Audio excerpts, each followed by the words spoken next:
So I used to think that good garden design was just about the aesthetics. That if you got the color right, if you got the textures right, if you got the balance and the rhythm and repetition right, that you are good to go. And I have learned in my years of gardening that that is so not the case.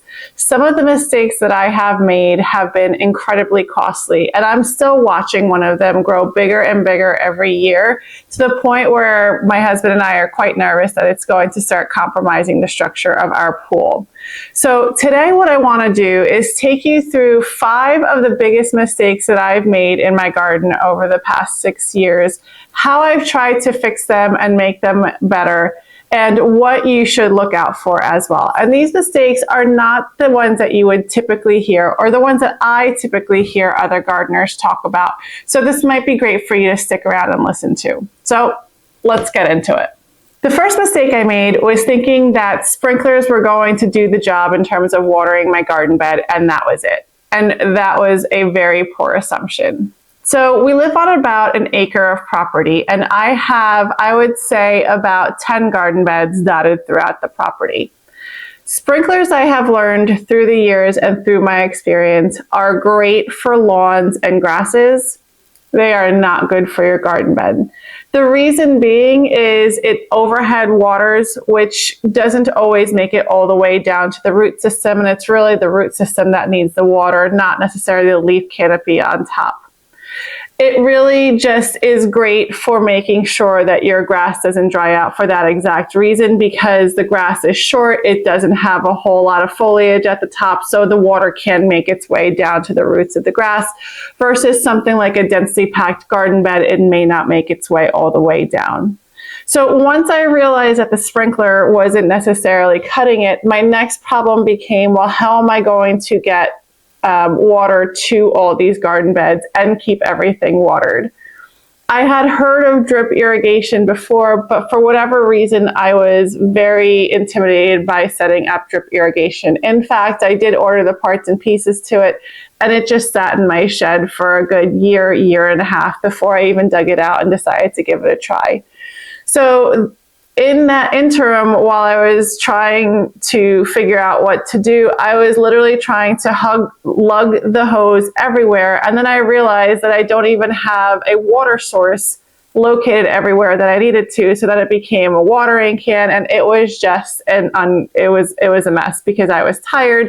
It was 100 degrees outside in the middle of July. I didn't want to do it. Things perished, and I got very, very frustrated by it, because I didn't think through my water source. I didn't think through that there was not going to be enough hoses around for me to be able to reach every corner of my property. Finally, my frustration grew to the point where I just kind of threw in the towel and decided to install drip. And this is kind of where I kicked myself, because it was so much easier to install than I had given myself credit for. And you literally set it up on a timer and it just runs for you. I am going to be doing a video on how to set up drip in the spring once we thaw out from this crazy cold weather that we've been having. But it really is what saved my garden bed. And the great thing about drip is you can run it as often as you need, depending on how dry you are during the season. So you can change that timer as you need. And it really focuses in right at the root ball of the plant. So you're not necessarily wasting water by just overhead watering and having it broadcast everywhere and watering places where you may not necessarily need. So that was something that I would say probably took me about a good 4 years to learn and understand. And I wish I had saved a little bit more time and just gone ahead and done the drip immediately. But the other point in me telling you this is also to make sure that when you are setting up your your garden bed, you know exactly where your water source is and how you're going to be watering that garden bed. Because if your garden bed is in a complete opposite location of where your water source is, it is going to be a pain to get water there. Even if you are going to have drip, you have to think about how long that drip line is going to be and if it's going to even have enough pressure to reach that garden bed on the other side of your property. So you want to keep that top of mind.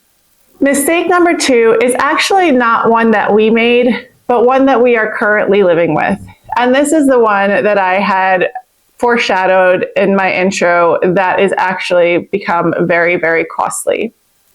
So we have 3 river birch trees that are planted at the top of our hill. And river birch, when we first moved in, they were tiny little trees and they grow very, very quickly. So they are now fairly massive.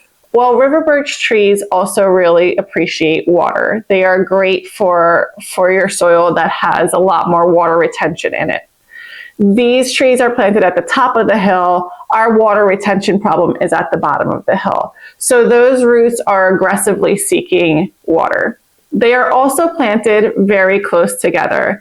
2 of the trees are planted maybe 10 feet away from each other, and then the third one is maybe another 15 feet away from the other 2.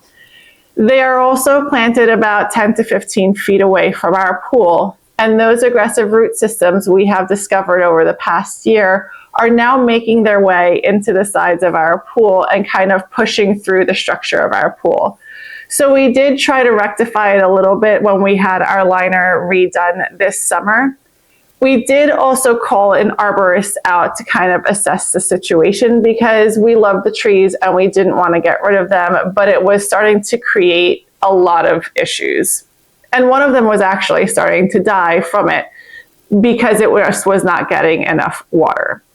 So I think the second point that I'm trying to make is make sure that you understand how big the root system of the plant gets, not just how big the plant itself gets. If you are planting a tree, those tree roots are very likely to reach out 2 to 3 times bigger than the leaf canopy of that tree itself. So you want to make sure you're thinking about that and you're not planting it too close to your house or any other structure that it could potentially cause damage to. You also want to understand that some trees or shrubs have roots that really grow closer to the top of the soil versus trees or shrubs that have very, very deep tap roots that go straight down. So for example, something like a hydrangea, those roots grow really, really close to the top of the soil. This is also why a lot of people have some issues with hydrangeas the first year that they plant them, because that hydrangea has the root system that sits relatively close to the top of the soil and is not growing down deeper into the soil, which means that it needs a lot of water. So a lot of times people will plant their hydrangea, give them a little bit of water, and then within the next year and a half, you'll see them perish and die off because they just didn't give them enough water in the very, very beginning, because all those roots that were sitting about an inch off the top of the soil all dried out and died. Something like a baptisia has a really, really deep taproot. So once you plant it, you really shouldn't touch it. You can't really transplant it because that root that has grown all the way down, you're not going to be able to dig down far enough to fully get that entire taproot out. And if you cut that taproot, the plant just completely dies. So understanding what kind of root system that you're dealing with and how aggressive those roots can get is imperative. Point number 3 really dovetails off of point number 2, and that is to make sure that you're calling the right type of expert to come and assess the problem that you're having. For example, in the river birch example that I had just talked about, we made sure to call a certified arborist to come look at the trees, not necessarily a landscaper, not necessarily a gardener. Those types of people serve a great purpose and are excellent in their own field. If you are looking for somebody to come give you information in terms of a tree, an arborist is a great person to call because they were very quick to be able to diagnose the problem and also to help solve it as best they can, because their goal is like our goal. We didn't want to necessarily cut the trees down. We want to make sure that they're going to live as long as we can possibly get them to live. So what they ended up doing in this case was actually, interestingly enough, injecting their root system with a serum that slows the top growth but still manages to keep the tree healthy. And that serum will last us about 4 or 5 years. And you can automatically see within the first couple weeks that tree that was starting to die off because it wasn't getting enough moisture in the soil start to regain its health. You saw it very, very quickly. I don't know for a fact, but I don't necessarily think other sources would have come up with the same solution as this certified arborist would have had we called somebody different. Tip number 4 is not only to study the path of the sun in your yard, but also to understand the microclimates that it's creating. So let me give you an example. Right now, I'm facing east, behind me is west. So obviously the side where the camera is gets a lot of sun. And then there is a part to the house where it just gets sun all the time.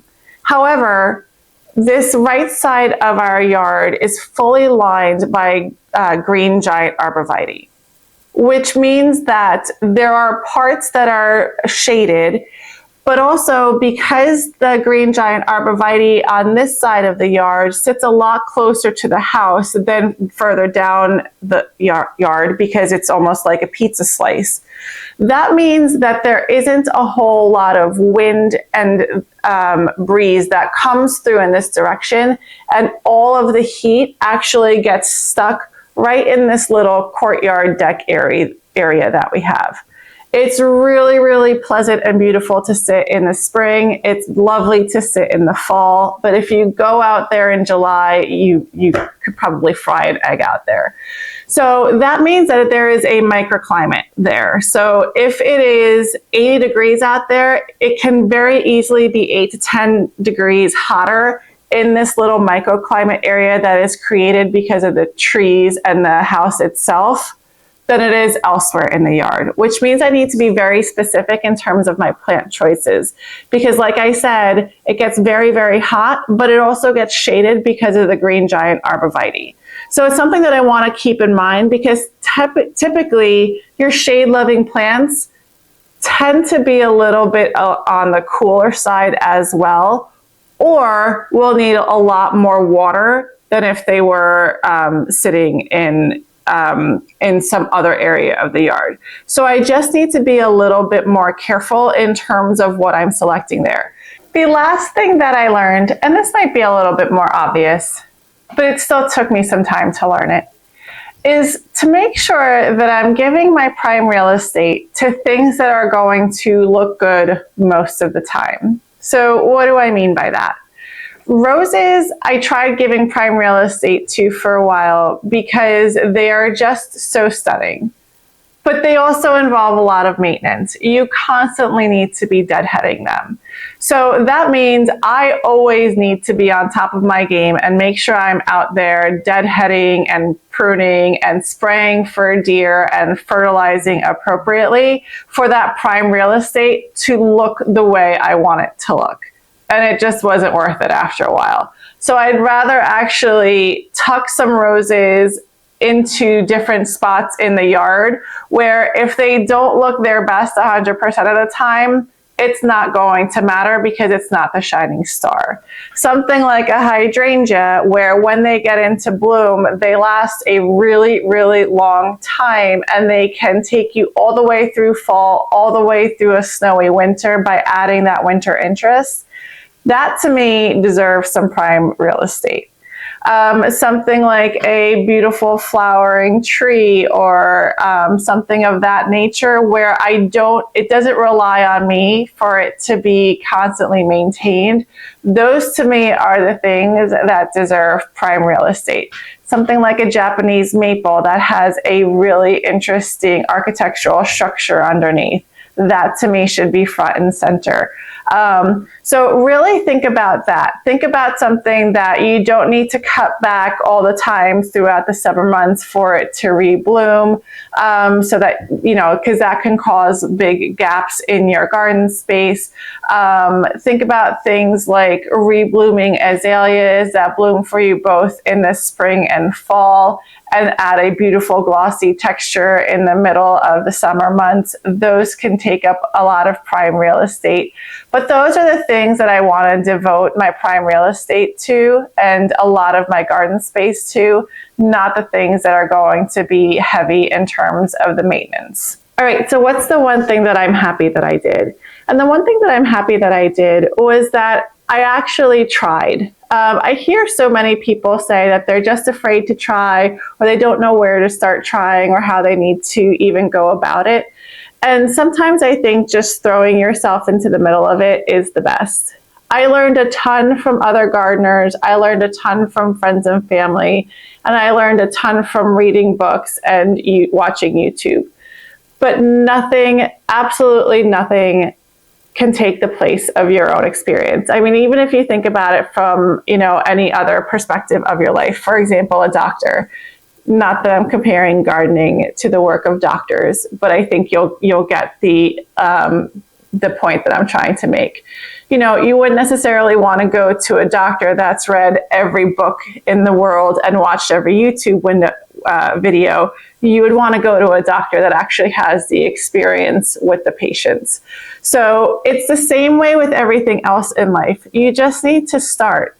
Start at dedicate an amount from your budget that you feel comfortable with, and you would feel comfortable with losing, because honestly, that's how we have all learned. We have all learned by making our mistakes, and some of our mistakes come out to be surprises that actually work in our favor, and sometimes they don't. But my biggest thing is don't be afraid to start. And I'll even say this. I have a lot of friends who are gardeners, and some of them even went to school to be horticulturalists and have worked in the field for a very, very long time and are incredibly knowledgeable. And there are times when I have talked to those people and they're telling me something, and most of the time I have shared a similar experience as them. And then there's a couple of times where I have a very, very different experience or a very, very different perspective. And that's perfectly fine. That's fantastic. But if I would have solely listened to what they said, I may not have learned from my own experience of something else that works or something that goes a little bit differently. So my whole long-winded point here is just to get out there and learn from some of your own experiences, because that is really, one, what makes the process more enjoyable and really what builds you into being a better gardener. I hope this video is helpful. If there are any things that you guys feel I have missed, or any experiences that you have and you would like to share, I would love to hear them in the comments below. And also stick around. There are more videos if you want to check these out up here. Have a good one. Bye.